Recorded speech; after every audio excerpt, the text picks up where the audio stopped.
ओम तत्सत वाहेगुरु। जय खालसा महागुरु। सहयोगियों, जैसा कि हमने कल बताया था कि 1 फरवरी 2023 हम सभी संत कबीरदास निर्माण दिवस मना रहे हैं। आज संत कबीर को चाहने वाले, संत कबीर का सम्मान करने वाले संत कबीर निर्वाण दिवस मना रहे हैं। इस अवसर पर हम आप सबसे कहना चाहेंगे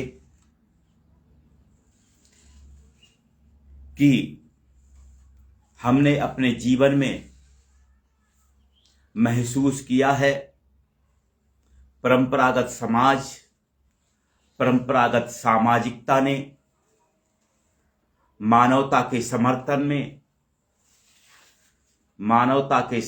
में कभी भी साहस के साथ, बुलंदगी के साथ अभियान नहीं चलाया है और हमें परंपरागत समाज में, परंपरागत सामाजिकता में सुकून नहीं मिला है, शांति नहीं मिली है। ऐसे में संतों के संदेश, वेद गीता के संदेश हमें संवारते रहे हैं, हमें संभालते रहे हैं और हमें संतोष देते रहे हैं। आज के अवसर पर, आज संत कबीर निर्वाण दिवस के अवसर पर हम कहना चाहेंगे, कुछ विचार रखना चाहेंगे। यह विचार हम सबके संज्ञान में हैं। यह पुस्तक है संत कबीर का। इसमें वर्णन है, इसमें संत कबीर के वाणियों के संबंध में कुछ लिखा गया है। हम बोलेंगे तो वही जो हमारे मन में है, और लेकिन ये पुस्तक हमारे सामने है, यह सिर्फ आधार है। बोलना वही है जो हमारे चिंतन मनन में है। सहयोगियों, संत कबीर ऐसे समय में पैदा हुए जब हमारे समाज में ऊंच नीच और जात पात का भेदभाव बहुत बढ़ चुका था। धर्म के नाम पर आडंबर बढ़ गया था। संत कबीर ने अपनी सीधी सादी भाषा में अपने उद्देश्यों को कविता का रूप दिया और इन्हें बानी कहा गया। कबीर का जन्म लगभग 600 वर्ष पूर्व हुआ था और हम तो कहेंगे उनका जन्म नहीं, उनका अवतार हुआ था। उनका जीवन भी जन्म और मृत्यु के संबंध में अनेक रहस्य रखता है और अनेक चमत्कार रखता है।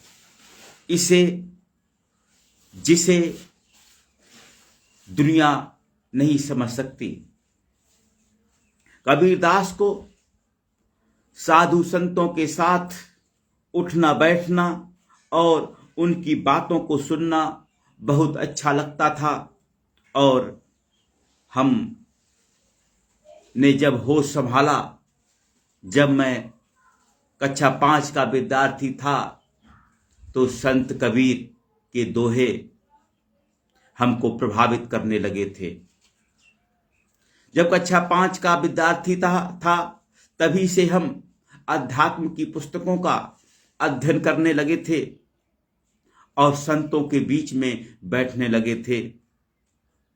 बीसलपुर में बालाजी की मड़ी, वहां हमारा आना जाना था। वहां संत लोग थे और संतों की कुछ वहां समाधियां थीं। हम ब्रह्मनाद के माध्यम से ब्रह्मनाद हेतु आंख बंद करके वहां बैठते थे और वहीं से हमको प्रेरणा मिली मेडिटेशन की, ध्यान की। और हमने महसूस किया हमें जो दिखाई दे रहा है उससे हजारों गुना असीम कुछ है जिसे हमें महसूस करना चाहिए, जिसका हमें एहसास करना चाहिए। और इसी के साथ हमारी मेडिटेशन की ललक आगे बढ़ी और अब भी हम सभी सपरिवार इसमें लगे हुए हैं। तो हम कह रहे थे कि सच्चे ज्ञान की प्राप्ति के लिए वे वाराणसी के उस समय के प्रसिद्ध संत रामानंद को अपना गुरु बनाना चाहते थे और वे अपने धुन के पक्के थे। और उनके साथ क्या हुआ आप सब जानते हैं, इस पर हम नहीं जाना चाहेंगे। उन्होंने गुरु की महत्ता के बारे में बताया है। गुरु की महानता असीम है। जिस प्रकार कीड़ा भृंग को नहीं जानता, परंतु भृंग अपनी कुशलता से उस कीड़े को अपने समान बना लेता है, अपने शब्द स्वर को की लय से भृंग कीट में अपने सा गुण भर देता है, उसी प्रकार गुरु भी ज्ञान प्रभाव से अपने प्रिय शिष्य को अपने समान बना लेता है। हम कहना चाहेंगे कि वास्तव में गुरु और शिष्य का जो बीच में संबंध है, गुरु और शिष्य का जो संबंध है, वह 2 शरीर और 1 प्राण का संबंध होता है। आजकल जो गुरु परंपरा चल रही है, शिष्य परंपरा चल रही है, इसको नकारते हुए हम कहना चाहेंगे कि गुरु और शिष्य संबंध भी एक रिश्ता है। ये वह रिश्ता है जो मनस कहलाता है, मनस रिश्ता है। और शिष्य जो होता है मनस पुत्र होता है। और यह वही रिश्ता है जैसे कि 2 शरीर और 1 प्राण। तो दोस्तों, लाखों में एक कोई शिष्य होता है, लाखों में कोई एक गुरु होता है। कहने के लिए तो एक गुरु ढूंढते हैं तो 1000 गुरु मिलते हैं, लेकिन वास्तव में सच्चाई में ऐसा नहीं होता। गुरु और गोविंद को एक समान समझिए। उन्होंने ये संदेश दिया है, वे दोनों एक ही हैं। ऐसा जानकर गुरु ने जो ज्ञान उपदेश दिया है उसी के क्षेत्र में रहना चाहिए। जैसे ही गुरु का मिलन हो, दंडवत बंदगी करना चाहिए, परंतु यदि ऐसा ना हो तो गुरु का प्रतिक्षण ध्यान करना चाहिए। गुरु स्मरण से ध्यान पवित्र होता है। गले में परेशानी है, थोड़ी सर्दी हो रही है। और संत कबीर जी का कहना था, माना यदि गुरु और गोविंद दोनों एक साथ खड़े हों तो पहले किसके चरण स्पर्श कर प्रणाम करें। ऐसी स्थिति में अपने गुरु के चरणों में ही नमन करना चाहिए, जिनके द्वारा गोविंद के दर्शन पाने का सौभाग्य प्राप्त होता है। सहयोगियों, हम आपको कहना चाहेंगे, संत कबीर के संदेशों से हमें प्रेरणा मिलती है कि इस संसार में सद्गुरु के समान कोई नहीं है। सातों दीप, 9 खंडों, तीनों लोकों और 21 ब्रह्मांडों में भी सद्गुरु के समान कोई नहीं पाओगे। अर्थात सद्गुरु की गुण महिमा सर्वोपरि है। उनके ज्ञानोपदेश से जगत का जो उपकार होता है वह किसी अन्य से नहीं होता। हमको ये संदेश मिलता है संत कबीरदास की वाणियों से। और मन स्थिरता के संबंध में वो कहते हैं, चंचल मन का कोई भी स्थिर मत नहीं होता है, अतः इसके मत पथ पर ना चलो। इसकी जो अज्ञानतापूर्ण बुरी आदतें हैं उन्हें स्वाध्याय साधना से छुड़ाओ। जिस प्रकार सूत काटने वाली सूत को उल्टा लगाकर बार बार चरखे की प्यूनी पर लपेटती रहती है, उसी प्रकार दौड़ते हुए मन को दुष्कामनाओं से बार बार बचाकर भक्ति भावना में लगाओ। और कुछ लोग हमें मिलते हैं, कहते हैं कि अरे हमें तो अपने मन का संत नहीं मिला।